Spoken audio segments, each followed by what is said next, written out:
Hello, everybody, and welcome to the Alien vs. Predator Galaxy podcast, the original Alien and Predator podcast. This is episode 113, and I'm regular host Aaron Percival, aka Corporal Hicks, and I'm joined by usual partner in crime, the Brett to my Parker, the Blaine to my Mac. Adam Zeller, aka RidgeTop. Thank you. And also joining us for his third podcast appearance is contributing writer and community member AJ, aka Voodoo Magic.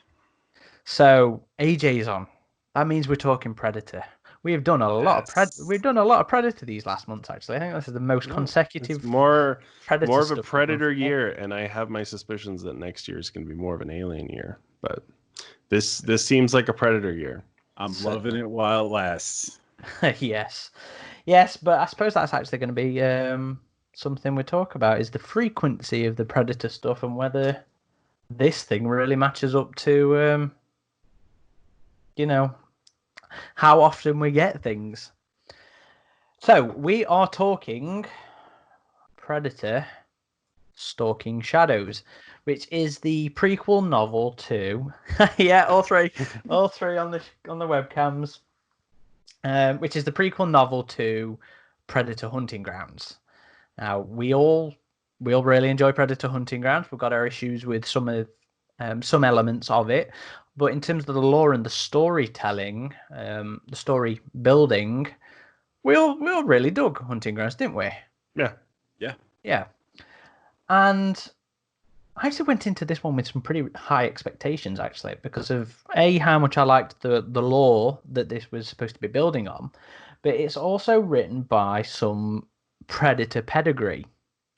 It's written by James A. Moore and Mark Morris.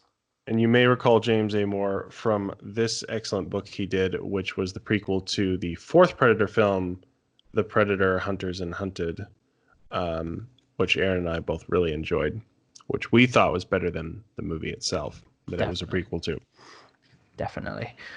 It's slight issues with it, I think, towards the end, but it was mainly fan nitpicks for me in terms of that one. I didn't like how the rain wasn't affecting the Predator's cloak in that one.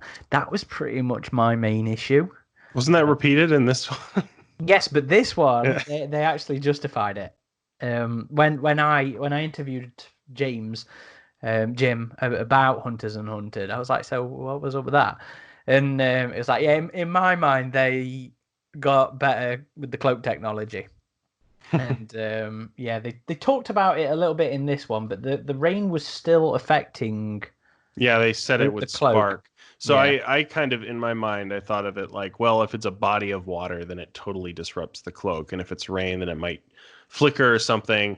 And maybe in Predator 2, since the sprinklers were coming down so hard, then it deactivated it. But Voodoo, what did you think of Hunters and Hunted? I can't remember your opinion on that one. I actually did not read that book. I was planning to, and after my second viewing of the film, I decided fuck it to kind of step away from that. Yeah, I think, you guys have really explored the books a lot more than I have, and I'm planning to make up for lost ground. And since you guys have been so high on that book, I wanted to go there. I just thought it was going to be an extension of the Predator at the time. And there were so much things that frustrated me more and more that I just really stayed away from it. So, but unlike the Predator, with Predator Stalking Shadows, I was just extremely excited to get into any expansion of what Elphonic did. Anything that Elphonic did, I wanted to explore an extension of. So I was really excited to read this book. Fair enough. Well, it was also, there's another pedigree Predator writer involved in this one, in Stalking Shadows as well, and that is Mr. Mark Morris. Now, I always struggle with opinions on this one because Mark co-wrote the novelization of The Predator, and I did not enjoy that book. Whether that was it just because the story of the movie, or you see, that's the thing. I'm not sure.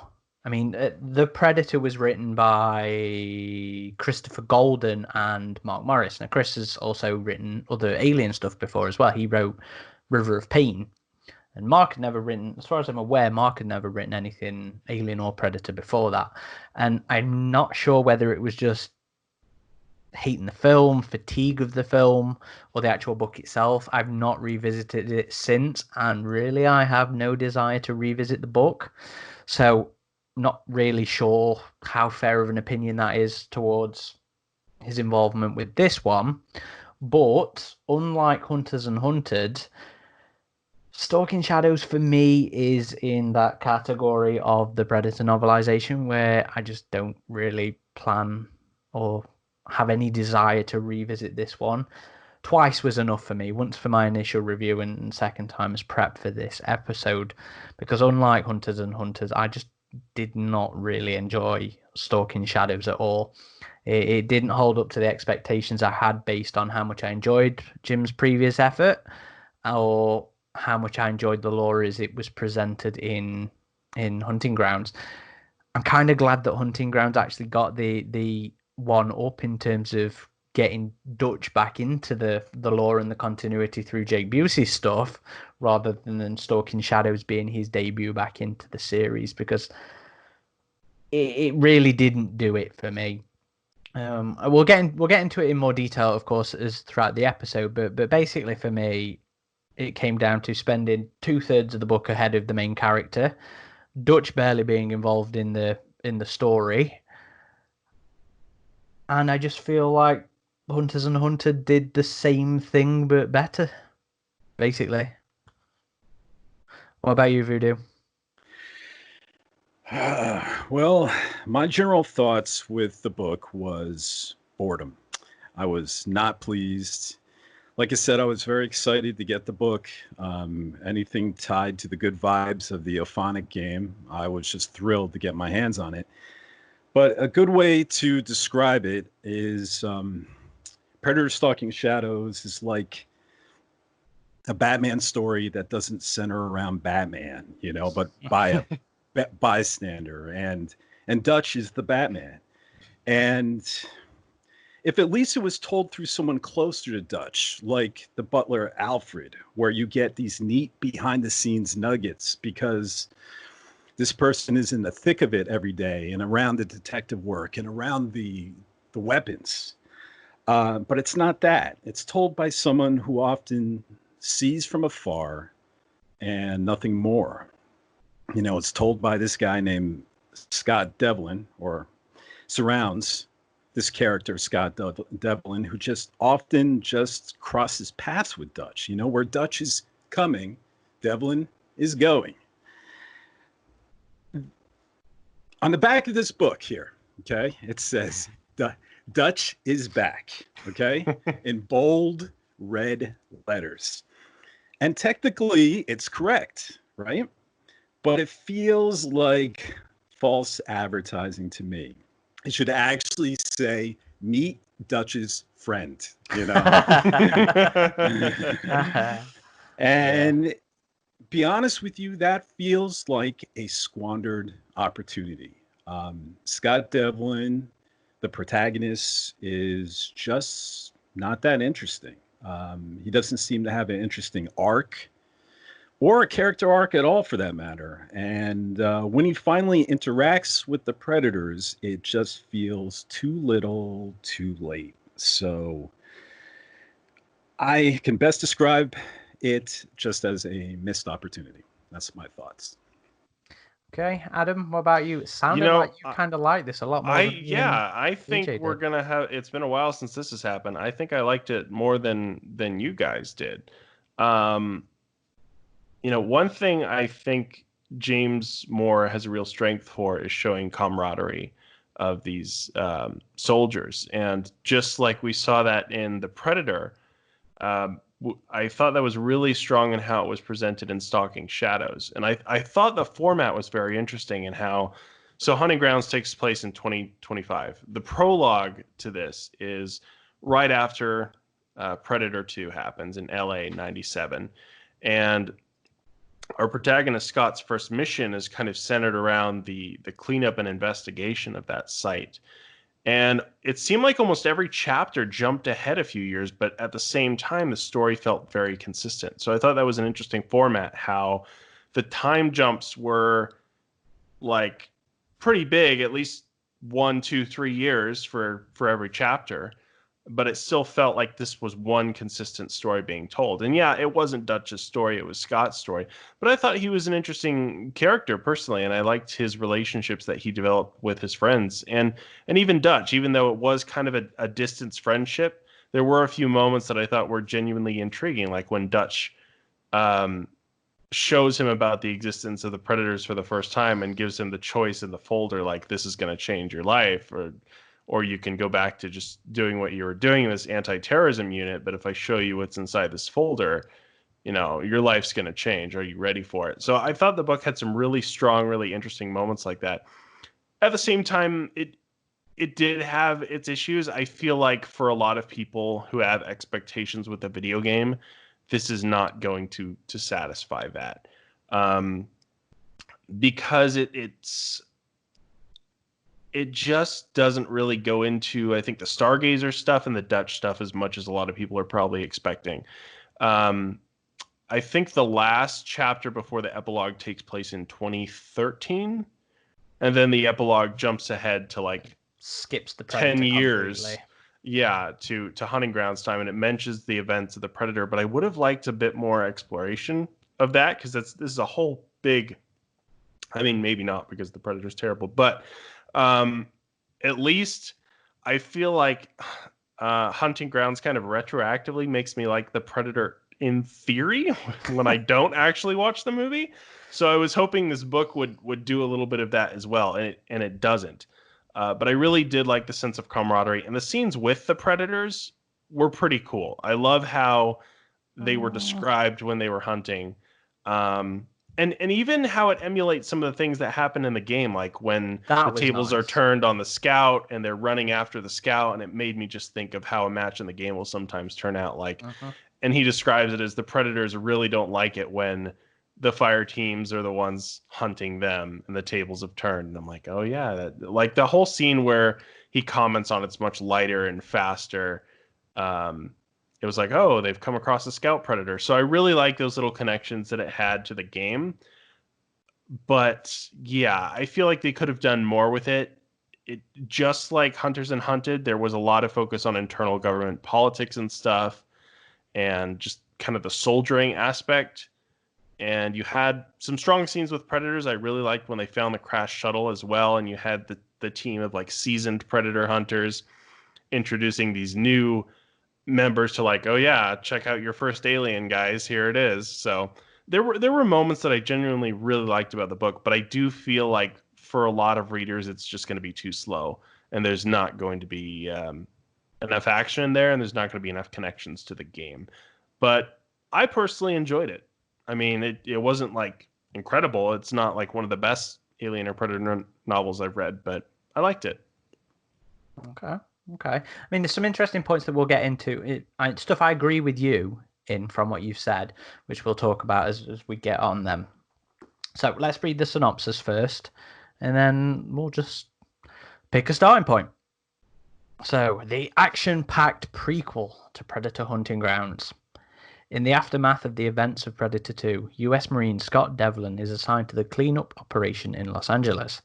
He is soon thrust into a world of secretive government agents, highly advanced technology, and an unstoppable juggernaut lone agent, Alan Dutch Schaefer.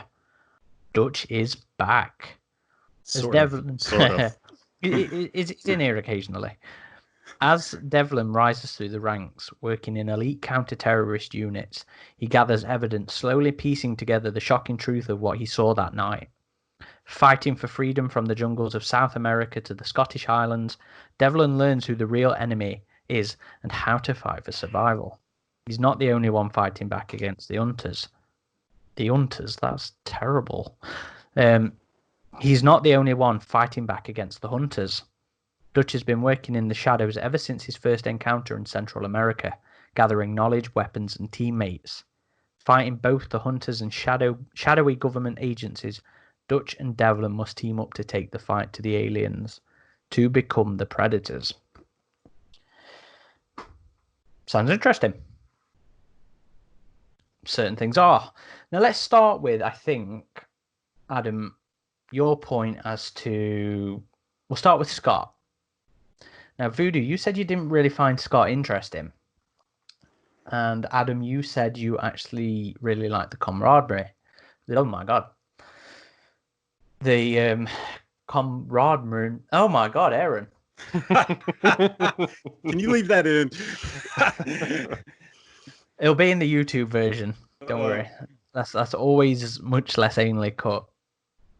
Adam, you really like the relationships between Scott and his fellow Marines.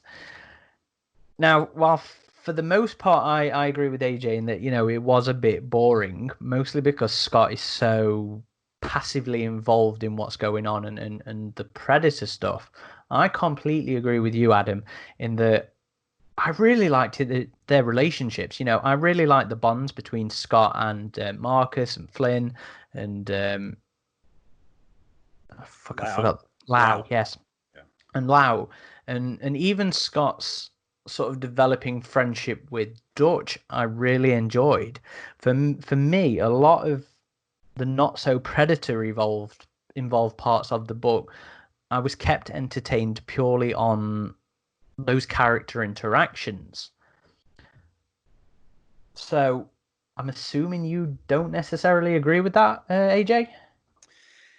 Yeah, he just seemed pretty vanilla. I mean, we got a little of his backstory, right? His poor mother died early, and I think it was cancer, right? Mm-hmm. And he had to live with, I guess, was it his uncle? And he was like dickhead uncle. Dickhead uncle. I mean, he was abusive, but I think only verbally abusive, right? But he really had a difficult time losing his mother, so soon, and he wanted to live his best life for his mother. And they kept bringing his mother up in the beginning. But what was interesting with his mother is they sort of dropped it as the story went on. And, you figure at the end of the story, somehow they would tie his mother and his feelings and his relationship with his mother to the end of the story and where he is now, but it's totally vacated. And he just seems very a shallow character to me. I too love the relationships. Actually, two of my favorite chapters is one when he's at Marcus's wedding, and then one when he's at Marcus's funeral, when he's when the tables are turned and he's being consoled by Devon, I think is her name. His wife. Devon. His wife. Devon? Yeah. Okay. So, and he, and those are some sweet chapters. And I agree, those are really well written. And I could really feel the friendship between Scott and Marcus. Flynn, Lau, not so much, Flynn was very Hudson, I thought, in what we got of him. Yeah. And they were kind of presented like the Four Musketeers, but I really didn't feel that. But I did feel the relationship between Marcus and Devlin. Mm-hmm. And I felt them. I got to learn them as friends, but I never really learned Devlin as an individual. I mean, he was curious, and he was curious because his mother read to him a lot. And I never really got to know, like I said, I don't think there was a character arc. Maybe you guys can tell me what this character arc was. And maybe in this type of story, there isn't supposed to be one, but it felt lacking. Yeah. I think I'm with you there in that it didn't necessarily feel like he had a journey outside of just catching up with the reader. I think, real quick, I feel like, not every character arc needs to be a dramatic one. And I do feel like he grew as a character. I mean, it sets up in the beginning that he's a pretty inquisitive person based on his mother kind of being well-educated herself and teaching him to be as educated as possible. But he kind of had to wrestle that with being a soldier because, like, being a soldier, you just keep quiet and follow orders pretty much. And so he kept this little red notebook where he would write evidence of these weird things he kept seeing, which were evidence of the Predator happenings. Which was so risky, right? For a soldier to do that? I mean, people have journals. Yeah. I don't think he thought anyone was going to find it, as we later find that someone did. But him kind of wrestling with these questions and eventually, of course, making the easy choice for him to find out the answers to these questions when Dutch was offering it. I feel like there was a bit of a resolution there. Like, oh, he finally got his answers to questions he had for years. And now he's going to take this on. And this is actually going to change his life and the life of his friends as well. So I feel like there was an arc there, but yeah, it wasn't a dramatic arc, certainly.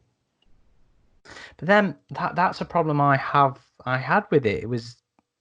It was just about him finding out what I already knew.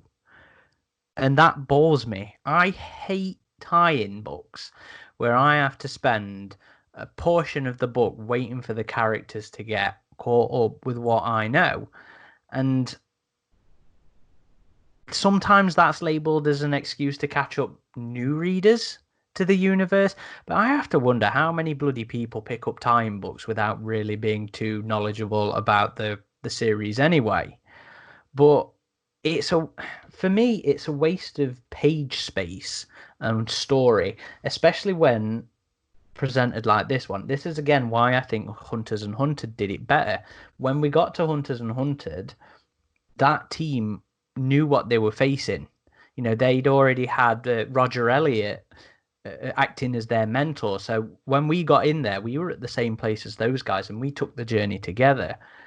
And I think this one missed a treat in not doing it similar. If perhaps Devlin was sooner an actual dedicated member of Dutch's team of Havana, which reminds me, does anybody know what that reference is? His cigar. Okay. Where was that?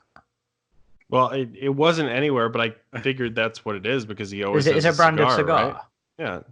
Okay. Cuban cigars. Okay. I didn't know that. I didn't know that either. Yeah. But I agree with Aaron here. And what's frustrating is at least that's what I figure. I didn't see it anywhere. It didn't describe that in the book, but that's just the connection my mind made. Oh, he's always smoking a cigar. Yeah. And for those listening, that's what they call Dutch's unit in the book, and they're referred to as Havana. Anyway, sorry, AJ, you were saying. Oh, I'm sorry. I'm the one who interrupted you. Yeah, actually lost my train of thought there. I don't mind. Actually, I enjoy the main character not knowing what we all know. Having to, it's like in Predator 2. We already learned what the Predator was, but these detectives here, Mike Harrigan and his team, had to learn that this wasn't some sort of serial killer. This wasn't some result of some sort of drug war, that there was this alien creature doing that. So I'm fine with that. It's just the way you do it and the speed that it's accomplished. And for some reason, it just took too long. How many times did he go out in the field? It was like 200 pages before he got caught up, bearing in mind the book's 330. It was nearly 2/3 of the book that we knew more than Scott did. And I think that was a mistake. Oh God, yeah. Like there was too many instances of him coming into the aftermath. Like that thing in Scotland. We had set him for a start. We had set him for a terrorist thing, I thought, for a start. I don't know if that's based on fact, but that was one too many incidents, I think, with the way they were going. But yeah. Yeah, it was just the pacing of it. And I think if he would have found out in the first third, it would have benefited the story and the experience for the reader tremendously. I think it would have been so much better. So I was sitting there getting frustrated that the story felt like it wasn't getting anywhere. Our character wasn't getting any smarter in regards to what was happening around. And it was just more suspicions and, writing in his little red notebook until it disappeared one day. Agreed. I think he was starting to connect the dots with things, though, and that's why Dutch was kind of impressed with him, because he pretty much described what the things were without knowing what they were. But yeah, I get you. I feel like for a lot of readers that'll be the case, and even for me, I feel like the book just could have been more exciting in general. At the same time, I don't think our characters always need to be caught up to speed. Like Big Game, he didn't know what it was until the climax of the book, even, right? Yeah, but that then didn't spend. I don't really like Big Game the novel, to be honest. Anyway, but with those things, they don't spend ages not really doing anything. The thing with this one is, yes, we get a nice chunky chapter with Dutch and Havana chasing down the scout, but otherwise it's them showing up to the end of something. How many times can they come across various corpses and still hold my interest? The answer was once. The second 2 times, I was like, come on. Yeah. There were a lot of instances in this book of them just coming across the aftermath of something.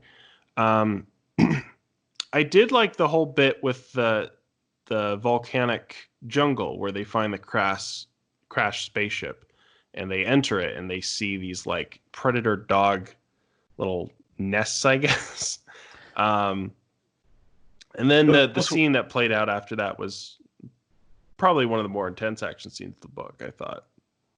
Well, just to wrap up in regards to Devin not finding out until too late, it just really felt like to me that it was a poor writing choice, which was surprising because I've heard just wonderful things about James Moore, and and I get it. Sometimes this happens more often than not in a work for hire, but there were other poor writing choices that also just got me frustrated. There was one point where a few times James Moore, I assume it was James Moore because I know Mark Morris contributed here, but he took me out of the story. There was this one time, I swear, I can't remember the moment, but it was suspenseful, right? And it was a scary point for Devlin.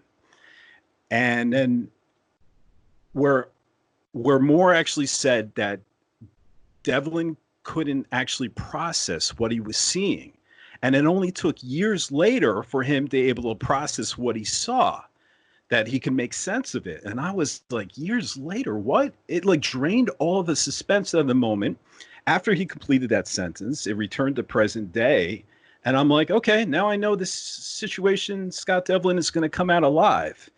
And I was just confounded with, why did you put that sentence in there? And now I know usually main characters usually make it through the end of the book, but you never know. I've been surprised before, and there was some choices that I just didn't understand. Okay, fair. I'm trying to remember specifically what that part was.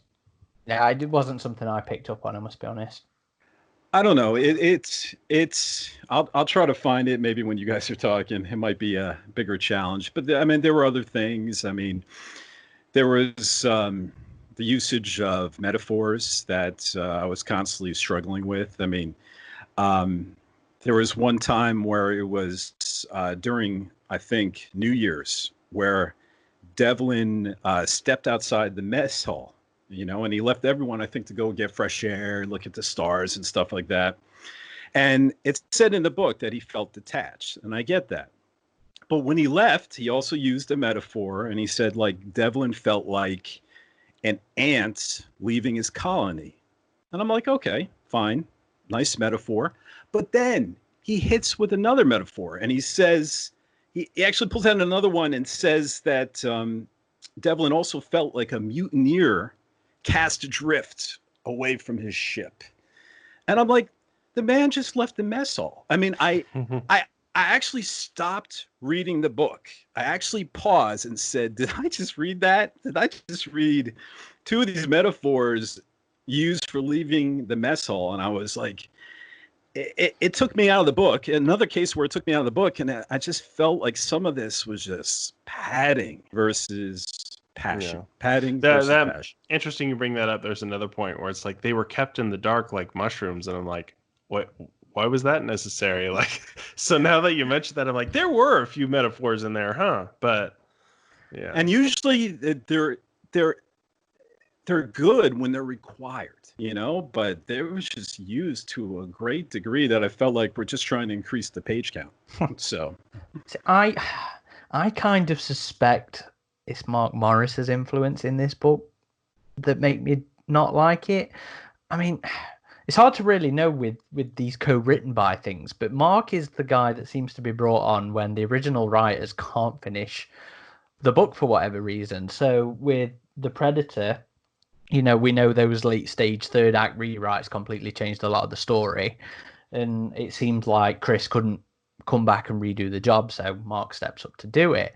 And with this one, unfortunately, Jim is fighting cancer at the minute, and again, I don't know, but I suspect maybe that meant that he wasn't quite up to coming back to do whatever rewrites or finishing this one off. And considering how much I dislike, the Predator novelization and how much I dislike this one, that's the the connective tissue there is Morris being involved in them, especially considering how much I previously enjoyed Moore's work, not just on Hunters and Hunted, but on his Alien work as well. I really like Sea of Shadows, Sea of Sorrows, and his anthology book, Distressed, I think it was called, his short in Bug Hunt. So I'm kind of blaming Mark Morris for this one without really knowing. Here's a question for you. You didn't like, this is the second official, because we have the Russian AvP 2 novel, right? But this is the second official one tied to a video game in the series. And we're getting the third, hopefully by the end of the year, for Cold Iron's game. Did you like this more than the Alien Isolation book? No. On the same par. But for different reasons. Isolation didn't capture the experience of playing Alien Isolation. This one, like you mentioned earlier, I think there were moments in it where it did evoke Hunting Grounds, the game, the experience of actually playing a round of the game, and I liked it when this did it. It was just a bit of everything else. The main character's story and journey was boring to me. I only really enjoyed Dutch's one encounter with the Scout. I didn't really. Well, no, I enjoyed the last encounter with the Predator in this one as well, but I think mainly because of how many deaths in that I wasn't quite expecting. But I know you were starting to talk about the Predator's crash shuttle in New Mexico. Was it New Mexico? No, that one was in the volcanic area. I think that one. It was Mexico area though, wasn't it? Because I'm that one was like I think it was drug lord's compound. No. It was the volcanic stuff in Mexico, because I'm sure that is also the same location from. Let's see. A Big Game. I'm gonna look it up. I think Aaron's right. Oh, you're. I was thinking of when they find the crash shuttle later. Yeah, that's what I mean. I mean the crash shuttle. Okay. And that's another thing. I forgot about that drug lord bit. That was another. So that makes what 4 times they came up on the Aftermath and never really learned much. Another operation in Mexico. Yeah, so there were 2, because there was the original one where they find the bodies and they find the hostages. Yeah. And then the next one where they go to like a volcanic area and they find the ship crashed. So you were starting to talk about that and how much you liked that, but I hated that. The crashed bit itself was interesting. I enjoyed the crash bit, but when it got to actually mixing the characters up with the Predators, I found it so underwhelming, because the dogs, I like that they tried to include the dogs, but they were pointless. It was just a maul them, run at them, maul them kind of thing, rather than perhaps trying to steer them in a direction of a trap or flush prey, that kind of thing. I guess I should specify. I liked where they find the ship, and I feel like before they actually start their fight with the dogs and the Predator, there's a lot of tension there, and even when they are fighting the dogs. But yeah, it's not the best either. I think there's a point where they just follow the Predator into a cave and they unload into the cave. Yeah, that and they're like, I think we got it.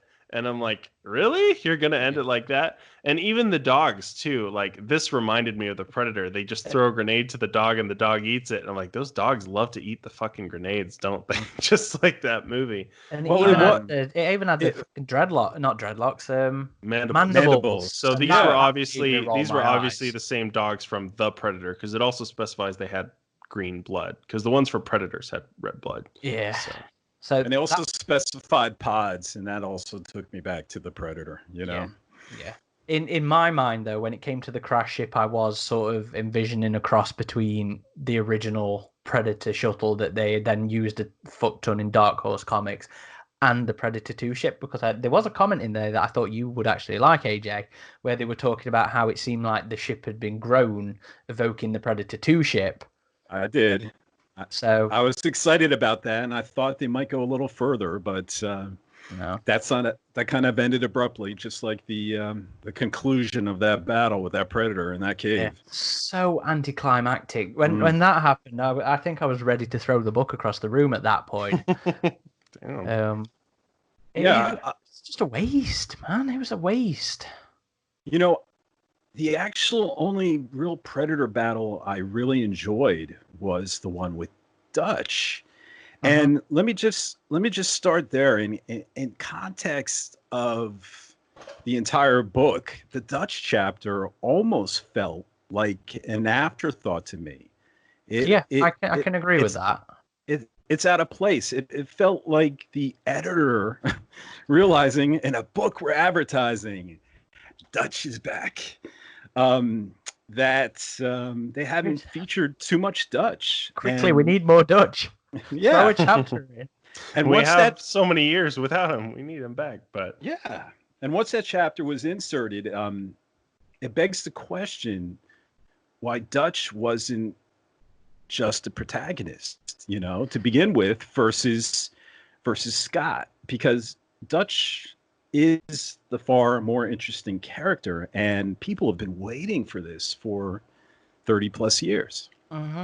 So it's a strange one, because it's supposed to be, you wouldn't fucking know it from the book, but it's supposed to be the story of Zeus in the game. It's just supposed to be how... Who's the guy barking orders at you during the missions in the game? Which... That's fine by me. I don't mind the idea of expanding the hunting grounds lore out more. And Jared said, when we talked to him for the interview, he put all this stuff in there for other media to take an aspect of it and run. Why the fuck it made some of the decisions it did? Like, it completely skips over what is arguably the best part of all the logs and the recordings and stuff, and that's like the encounter with the female, the huntress, the Predator royalty. It completely skips it. Of all the things to choose, it skips that one. And then it wants to tell the story of Zeus, not even fucking tell us.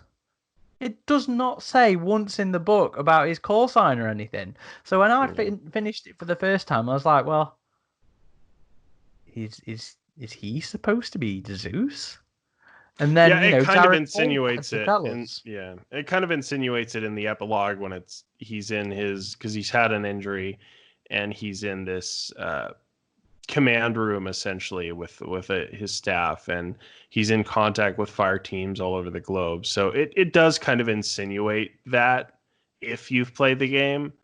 But yeah, it doesn't really make the connection. And I do feel there was definitely more room for another, because you only get one chapter where it focuses really on Dutch and his team, and they're not with any of the other teams, and they're fighting the Scout Predator. And it's one of the strongest chapters in the book, like you said, AJ. It's the strongest chapter in the book, I think. If they would have just had another one of those with that female Predator scene, because Dutch literally just meets Scott at a bar and tells him, like, oh yeah, this female Predator fucked up our team. Like, if you would have just included that chapter, I feel like that would have helped quite a bit. Like, you didn't have to make the whole book about Dutch, although that probably would have made it go over better with fans, I think, because they hadn't seen him for so long, and that would have been the more obvious choice to focus on. If you can use Dutch again in the lore, why not explore that? But maybe they didn't know yet at the time. I don't know. But anyway, I feel like there was just more room if you were already telling this story and you knew that sequence of events was happening with Dutch's encounter with the female predator, which sounds so interesting that it deserves more than just a bar conversation. Like, you can still have that because it was an interesting retelling by Dutch of what happened, but just give us the chapter where we see what happens there. Give us more Predator in our Predator book, I think is my crux of it, I think. I mean, if it wants to tell these peripheral stories involving Dutch, I think you can still do that while still retaining the Predator. If it didn't want him to be the focus, you can do things like I thought an anthology would have been a much better way to do this, what this thing was trying to do, to chart decades of Predator involvement and development of OWLF and Stargazer and stuff. If it wanted to keep Dutch on the outside, it could have done things like telling it from a newbie member of his squad. It could have been Garber setting it up. It could have been Sean, and maybe even his second in command. His name escapes me at the minute, but Dutch had a close relationship with his second in command. I think it could have done Angus. I think Angus. Yes, that's right. Yeah. It could have kept Dutch on the outside while still keeping him involved by doing it on the peripheral. Or it might have been more interesting to have the entire thing be Devlin's diary. It could have been that red notebook is a more interesting way of formatting what it was trying to do, because as it didn't work for me. It was just skipping years, which is interesting in theory, but again, it was so many years of it feeling like nothing was happening. And Dutch, the selling point, was not involved. I feel like they missed the mark with it, and they could have done something interesting with the different format of book. You bring up this great scene, and I agree with both of you. This female predator encounter needed to be a chapter in this book, but instead, what is Dutch, right? He's special ops. He's like a fucking Green Beret, and I think it's Ellison. Ellison hires 3 hillbillies and a homeless man to assassinate this like Marine, this special ops, this Dutch. He's the ultimate warrior to do an assassination attempt. This is what we get instead at a bar. I mean, I'm reading. I'm thinking this is the best that they could do. No, Ellison. He's got to believe this. The percentage of success in an attempt like that has got to be few and far between. And then they could hit him up for intel. I mean, Dutch could even take the homeless guy with him and put him in a photo lineup with the Stargazer guys, and pick out who paid him off. I mean, it was such a ridiculous story that I was again taken out of it. I'm like, this is the choice we made. I mean, does this even make sense? Yeah, I have to agree with you there as well. I mean, Ellison was not a very effective antagonist in this one. I mean, even the whole setup towards the Stargazer thing was weird as well, because it talked about what did they call them? Men in Black. It talked about Men in Black early, and to start with, I thought they were supposed to be OWLF. Me too. And then I was confused about that. And then it suddenly turns out that they're perhaps Stargazer, but then Stargazer isn't even name dropped to the end, to the point where it also made me think that Men in Black was completely separate to Stargazer.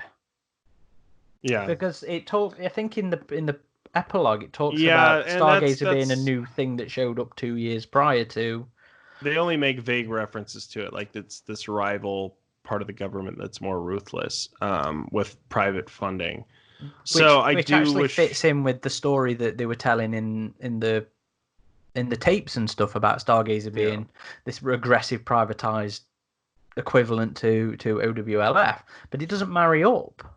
Yeah, I do wish there were more I guess, revelations about the behind the scenes stuff with Stargazer and OWLF, and even further than that, I kind of wish there were more connections to Moore's other book, Hunters and Hunted. Like if you had hinted at some stuff that happened in that book, because both of these books reference the last film. So I feel like if you could have made a couple of loose connections there, it would have been a little more engaging, I think. But yeah, now that you guys are bringing up some of the stuff, it does drag it down for me a little. I still enjoyed the book, but it did have issues, and I don't think it lived up to its full potential.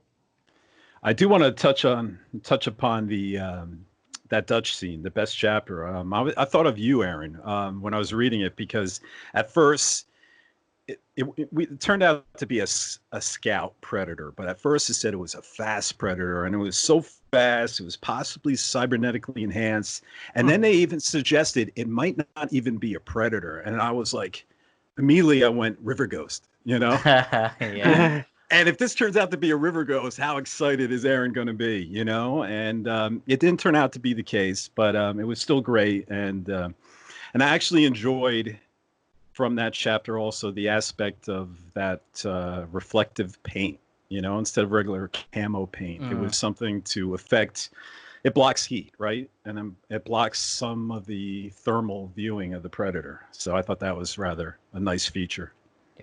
That was certainly a really interesting chapter, because it went into so much of like their efforts and tactics to combat them.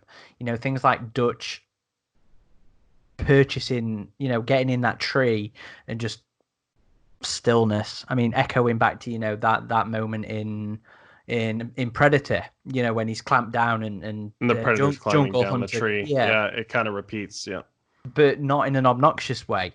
And it's him deliberately doing that because Angus is there serving as bait, but trying to not be obvious that he's there as bait and stuff like that. And again, it's the same as all the other encounters, though. It's cut very short. You know, each predator doesn't survive. When a predator shows up, it does not survive its encounter. But at least, you know, the scout and the one at the very end, you know, they made it costly, which was nice. And to be fair, you know, the book did a lot of things in terms of the predators that I actually kind of liked. But again, it's all from the peripheral. So things like, you know, AJ mentioned, you know, the idea that perhaps the scout's increased speed was because of bionics and stuff like that. But each of the encounters that they don't actually find a predator on, it implies individuality in terms of the tactics and stuff of the predators they're encountering. So, you know, some guys took some heads and skins and stuff, and then, you know, it's implied in the drug lord section, you know, that the predators freed all the hostages. Yeah, I thought that part was interesting. Yeah. So I actually really liked the idea that, you know, they were presenting all the individuality of the predators' personalities, of their hunting styles, of stuff like that. I mean, the last encounter, you know, was a duo, which hadn't happened before in terms of their encounters in the book. I mean, we've seen it in some of the lore, but not in terms of the book. So just to have so many different aspects and highlights is something I like. I like it when the stories and stuff do show that they don't all operate under the same rules. You know, they do have different personalities, which was something the films tried to do. I mean, Predator 2 deliberately, the idea was that City Hunter was a younger, reckless predator compared to the Jungle Hunter. So I always really like it, and I especially liked it with this.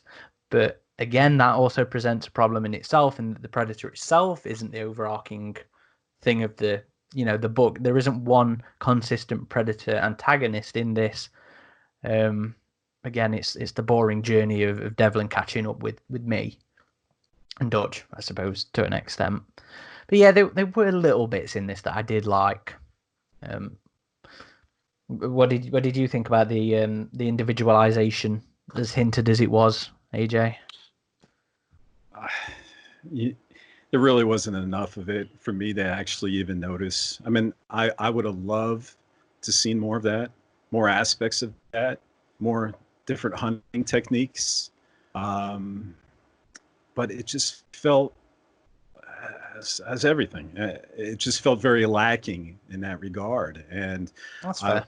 I wanted to see a multitude of weapons and new weapons, and but I feel like what stands out for me is always Devlin looking over there at this muscled Austrian, and the Austrian passes by Devlin, and they have some words, and that's the most memorable stuff for me here, and that's what's frustrating. I really wish that, I had mentioned Alfred. How great would a story have been if we had someone working on Dutch's team that was responsible for the reflective camo paint, was responsible in reverse engineering. I think Dutch used some sort of spear. Yes. No, he actually had an arm-mounted, like the Fletcher or the Rocket or whatever City Hunter uses.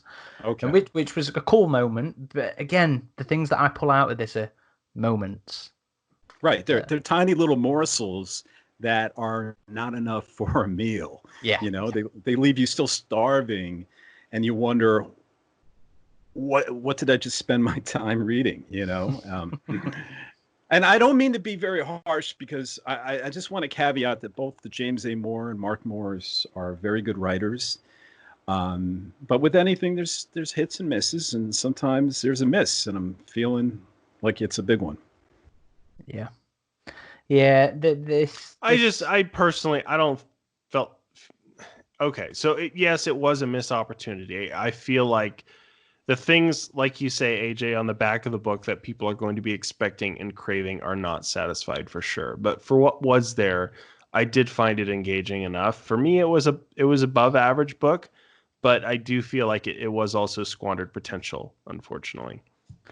And the thing that depresses me more about it as well is that we get so few Predator novels and comics and just expanded universe entries overall, so that when I get this, and I think that Jim's previous book did a better job at doing the same thing, and the game's hour or 2 hours worth of snippets of audio do a better job of entertaining me along the same lines. I just wish they hadn't have wasted one of those so few slots on something that had been done better elsewhere. If I could just mention real quick the prologue, I really enjoyed that prologue. I mean, if you're going to do filler, I love that you're inserting a scene within Predator 2, where Dutch and I guess Dutch jumps into Garber's helicopter, Yeah. So this retroactively puts Dutch in Predator 2. You just never see him because he's riding in the helicopter that lands when Garber confronts Harrigan at the end. And I thought Garber was really entertaining in that small section. I mean, you already knew a little bit about Garber from the movies, and his interaction with Dutch, it felt full. It felt robust. And his oh my God, this is a total clusterfuck. I'm just in for it now. And it was really a great start off. When this started off, I was like, oh, I'm really going to enjoy this book. And then even when they brought in, I really enjoyed Sean Keyes. I enjoyed Jake Busey's character from The Predator. He wasn't in the book for much, but he wasn't in the book for much. But when he was, you got to see how choked up he was, how emotional he was. He had just lost. I really like that. The depth of his emotions then at that point, and yeah, I feel like the things that are interesting are so brief, and the things that are a little boring are so drawn out. That's fair. Unfortunately. Fair. I was reading on Xenopedia, actually, there are a few goofs regarding the Predator 2 prologue. So again, this is courtesy of Xenopedia. It says, when Garber and Dutch arrive at the site of the Predator ship in LA, they see Harrigan rising from the ashes after the ship blasts off. However, in Predator 2, this happened deep underground, sometime before Garber and his men arrived. Also, when policing the Los Angeles launch site, Scott and his men are issued with ammunition specifically designed to blast holes big enough to toss a basketball through. Aside from the fact that there is no apparent reason to equip soldiers with such devastating power, Predator still being a closely guarded secret at this point, and the operation involving nothing more than guarding against civil unrest. This ammunition is never mentioned again, even when Scott is specifically being sent out to engage predators, at which point it would doubtless have proven incredibly helpful. Also, the ship that leaves LA is said to have burst up from the ground in the middle of a densely populated neighborhood, leaving behind a cavernous crater and demolishing several residential buildings in the process. In Predator 2, the ship actually emerges from a tunnel in a seemingly abandoned area, causing comparatively little damage to the surrounding area. There are also numerous bodies in the crater, something that is never shown to be the case in Predator 2. Keyes introduces himself as the regional director of the OWLF during the LA incident. Assuming the character's age is comparable to Jake Busey, who plays him in The Predator, Keyes would have been in his mid-20s in 97. This seems inconceivably young for a regional director in a secret government intelligence organization. I don't know about that one, because, nepotism is a thing, so I wouldn't surprise me. Yeah, true that. Mm-hmm.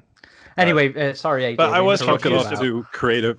I was confused about the LA bit when they talk about the crater and the bodies and the ship causing a lot of damage in the area, like a bomb had gone off. I was like, it just flew out of the tunnel. Yeah, they seemed to think it was under the old lady's apartment, I think.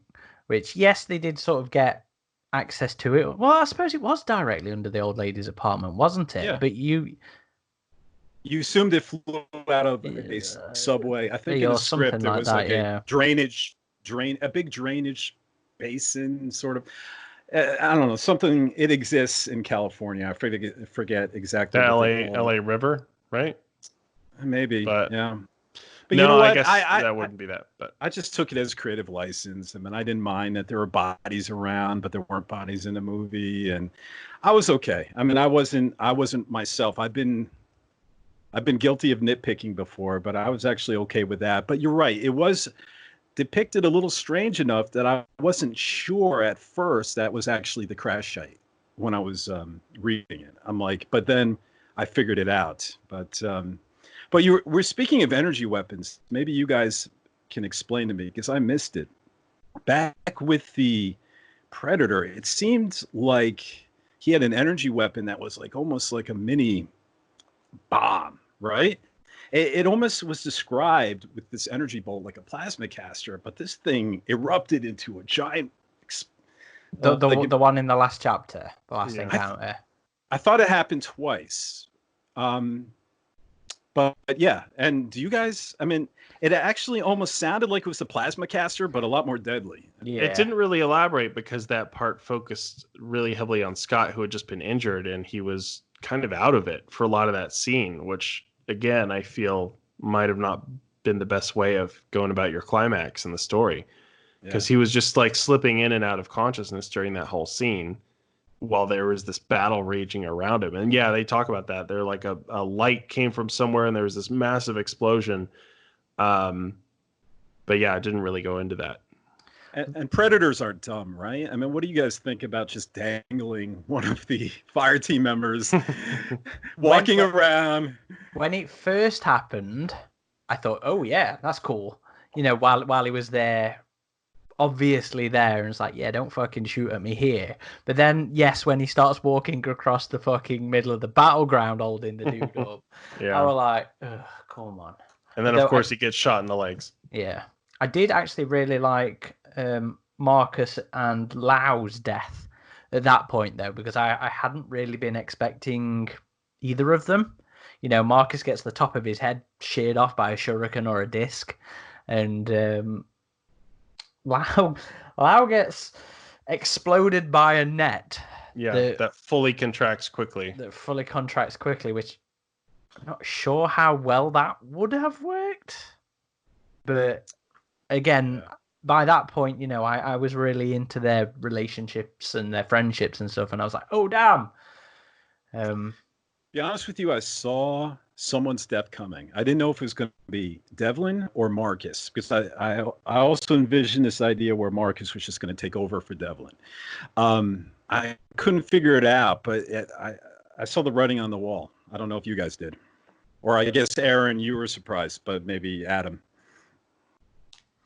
Yeah, I didn't expect Marcus to die so quickly how he did. So that part was like, whoa, I'm sorry, Marcus, because he was actually like a good character in the book, I thought too.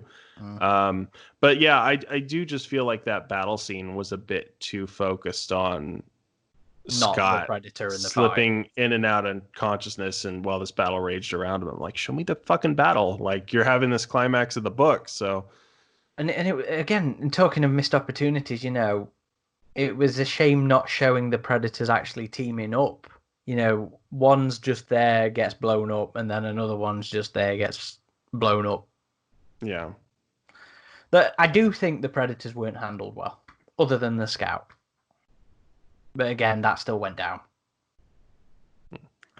I did like some of the descriptions of the aftermath sites, and the short description we got of the female Predator by Dutch was pretty cool, but especially like the drug lord's compound in close to the border. That part was interesting, how it freed the hostages. So and they kind of saw the ship coming in from overhead. But yeah, it really left the Predators pretty mysterious in the book. It didn't really go into them too much at all, even when they were seeing them and seeing the spaceship and everything. I don't know. I felt like more attention was put on that snake that almost bit Marcus than the Predator itself. In the agave plant. Yeah, there was so much suspense and so much written into that and build up, and the Predator didn't get that, but the snake sure did. I did like Scott's kind of internal dialogue when he sees his first Predator body in the crashed ship, and it's like his existence is kind of rocked a little bit by the sight of that. So again, this book had its moments. I just feel like the strongest parts of the book were the shortest parts of the book. Even the scene where with the dogs, Dutch's teammates were great. Like they seemed like really cool characters, I thought, based on what little dialogue they had. And I like the dynamic of this new inexperienced team having just been giving this information, doing a mission with a more seasoned team, knowing that these are perfectly capable soldiers, but they haven't faced this threat before. And then to have all those characters that were just introduced as Dutch team just die and be mentioned in a passing bar conversation. I was like, well, show me that scene. Show me what ended up with those characters you set up. So... yeah, I would have much rather it have been entirely focused on Dutch and his team. I would have rather Scott have been a member of Dutch's team, learning along with him, and we would have got the best of both worlds then. Exactly. We would have got original character and the return of Dutch. Yeah, I still like Scott. I just feel like it could have been more balanced between his team and Dutch team. You could have kept going back and forth from chapter to chapter. It could have been Scott's team, this is what's going on, and Dutch team, this is what's going on. So, and the ending to me just felt out of place. It just didn't feel earned.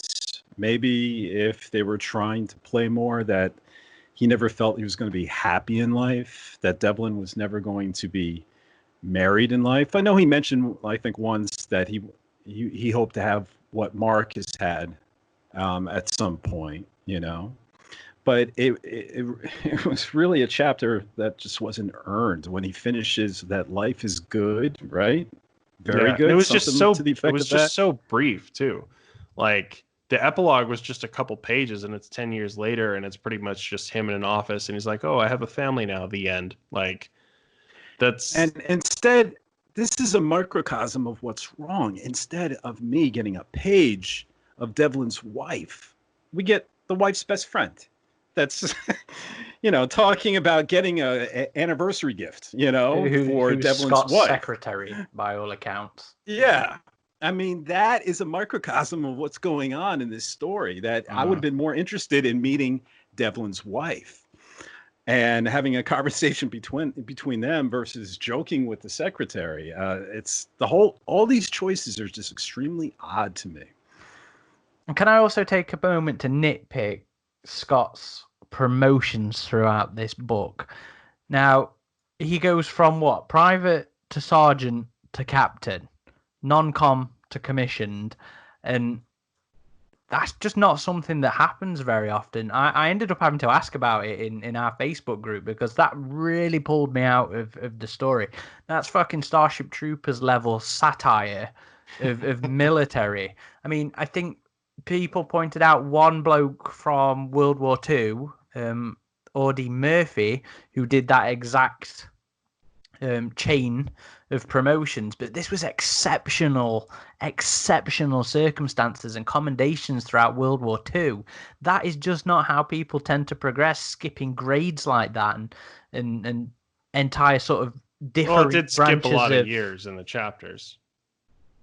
No, but it's the ranks. He skipped entire grades. He went straight from private to a sergeant, missed all the grades of private, the corporals, the lance corporals, and then he goes from non-commissioned officer to an officer, skipping again his lieutenant, his first and second lieutenant, and going straight to captain.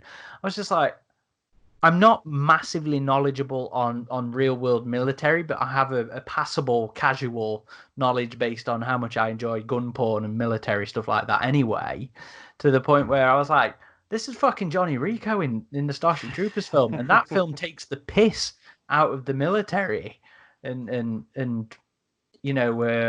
grandizing that kind of genre. This is piss take level stuff pulling me out. I mean, it is a nitpick, and I don't know how many people are going to be pissed off at that. But for me, I was like, no, thank you. It's a fair argument. I mean, maybe I'm just grasping at straws here. Maybe OWLF doesn't have all those ranks, because if you remember in the beginning of the book, well, he's military. He's entirely military. Yeah, I know. But he left the Marines. He said, and his new uniform, it's right in the beginning of the book. And when he was heading to the crash site, he left the Marines, and he was given just a black tactical suit that just had his name, and I guess maybe his rank insignia. I don't know. I'm not saying it makes any sense, but he was no longer a Marine. He was in this special faction, this special ops faction. And he then goes back into conventional military, though, because of all the counterterrorism. I say conventional. I'm sure that's still Black Ops shady stuff, but within the context, the conventional military structure, I think is more. Is more the point at that point. But yeah, it's completely anal nitpicking. I'm sure very few care about it, but it pulled me out each time it happened. I was like, fuck off. Fair.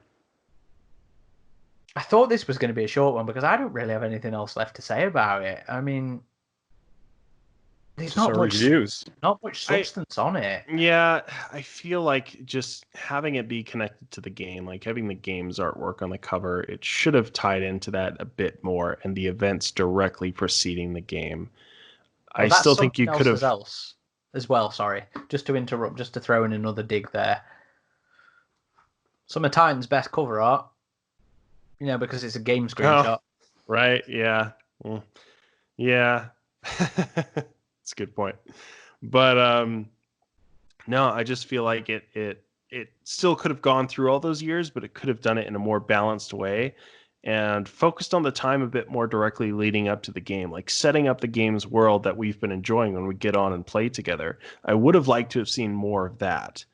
So while the book is more building into, the actual world building of that point, things like Stargazer deliberately setting up these hot zones to try and draw the Predator in so they can steal its own technology. Right. Things like when the fire team takes them down and they're like, fuck no, you're not having an intact corpse there. We're going to fuck that shit up for you.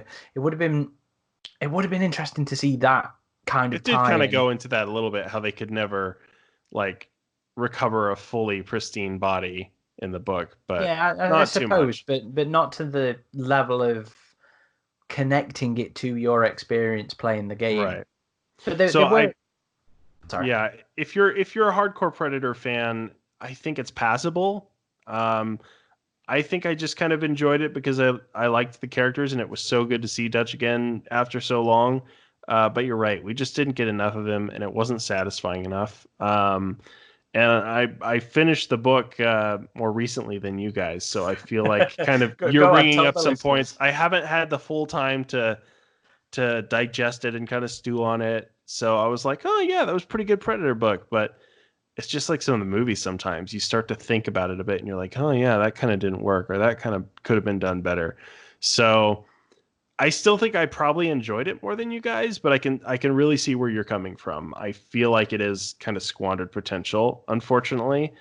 And I feel like if you're just into the game, like if you're kind of a casual Predator fan who likes playing the game and you're like, oh, I'll check out that book, you're not going to be satisfied. It's like, it's kind of like even us hardcore Predator fans, we were left kind of unsatisfied. So I do think it's passable. I do think it's worth a read. But unfortunately, yeah, disappointing. Still passable, in my opinion. So you're going to give it a score? Yeah. Oh, you want me to rate it first? I was gonna go for a 7, but I think you guys bringing up some points have brought it down for me. And now that I actually think about it, probably about a 6 for me. Still more generous than I think I'd go. AJ, you go next. Okay, so it's not as fresh as for me. Adam, we paused recording this podcast so he could finish the book, but I just wanted to throw that in there. But in a general sense, this book, Predator Stalking Shadows, felt like a work for hire. And I know they all generally are, but they all don't feel this way. This one feels like, to me, it was not spawned by a desire to tell a story, but earn a paycheck. And maybe it felt this way because we learned James Moore was simultaneously dealing with an illness that can put you on your knees, not just physically, but mentally. And that is rough. And it's terrible if that's the case. But we still have to critique the work. And to me, it just didn't feel organic. It lacked direction. It lacked passion. I just didn't feel like the author's heart was into it. I just can't recommend it. It's well written and it has its moments for sure. The prologue is fun, and where it inserts scenes in Predator 2 film timeline. I mean, reading bits about Keys and Dutch are fun, but they just feel like bits. They feel like tasty morsels that are just few and far between in a book that's trumpeting Dutch is back. It just leaves you, like I said before, starving when you're done with this story. And Predator Stalking Shadows, I think, gets I hate to be this rough, I think he gets a 4 from me. And that's not saying much when everything from me gets 2 points for just having Predator content. I say instead, go to YouTube. Go listen to the OWLF recordings featuring Sean Keys, recorded by Jake Busey. Listen to the Dutch tapes from the Predator Hunting Grounds video game. You'll come away with a much more satisfied and gratifying feeling, and it's a better use of your time. So 4 out of 10. Okay. I have already written a review for the website, so if you've already read that, you already know where I'm going here. Because my opinion hasn't really changed. I finished reading the book for a second time this morning. I've been reading it again over this last week, leading up to this episode as prep. At times I did feel perhaps I was a bit too harsh in my review, purely because of how much I was enjoying the character relationships. But at the end of the day, I still found myself with that same... It wasn't frustration at waiting for Scott to catch up with me like it was the first time, but it was boredom at waiting for Scott to catch up with me this time. And I feel like it was just a waste of a slot of Predator books. You know, Jim has done a similar story and he's done it better before. And like AJ said, you know, the recordings and Dutch's tapes do a better job of playing with the lore. So I'm still going for a 5. I'm still going for a 5 out of 10. And it was saved purely by how much I actually enjoyed the relationship of the characters together. Normally I always recommend reading these books to form your own opinions, reading the comics to form your own opinions, but there are certain ones that I just say fucking miss, and this unfortunately is one of them. You know, it's Titan hasn't had good luck with these video game books because, like Isolation, skip that fucker. Skip this one as well. I can't recommend this one at all. If you want to see James doing awesome Predator, go read Hunters and Hunted. Yeah. And if you want Hunting Grounds lore, go listen to Jake Busey and Arnie do it. Much more satisfying. So yeah. So 4, 5, and 6. Hopefully we'll get something good with the Cold Iron prequel. Yeah. Crossed. Yeah. There was a rumor we were going to get If It Bleeds 2 for a little while, which would have been nice. Yeah, I really would have liked to see that from Brian Thomas Schmidt. Because that book was brilliant. I know you, AJ, had a problem with some of the stories in it, but for me that was a 10 out of 10 book. I enjoyed every single short in that thing. This would have been better as an anthology. Yeah, I feel the first If It Bleeds was really strong, and I would love to see another one. Yeah. Titan, please. Another one. Come on. And Alien still needs a good anthology. Bug Hunt was too hit and miss. Titan's been doing so good lately that it makes these ones sting even a little bit more, just because of, in general, how much I enjoy them. But, yeah. Okay. Adam, socials. Sorry, this has been kind of a more negative podcast, guys, but they do happen from time to time. You know, we love the franchise, everything. But we're going to be honest if something doesn't exactly stick with us, you know. Yeah. But if you want to follow us, you can go to our website, which is avpgalaxy.net, and we have news there as well as discussion boards. We're also on all the major social channels: Facebook, Twitter, Instagram, and YouTube. Just search AvP Galaxy or Alien vs. Predator Galaxy, and you're pretty sure to find us. And AJ, where can people find you on Twitter? You can find me on Twitter on my handle, FN Voodoo Magic. FN as in Ethan. And I can be found on Twitter as @_Corporal Hicks. If you'd like to follow me personally, I am on Twitter and Instagram as @RidgeTop21. And I can promise people that the next couple of episodes are actually going to be pretty positive and energy filled in the positivity, because we're going to be reviewing the Alien RPG, which Adam and I very much enjoy, and I know is fucking awesome. Yeah, that will be a positive one. Really enjoy that one as well, and we should also be interviewing the lore writer of the RPG as well, and as well a special Predators related interview that's cropped up completely out the blue.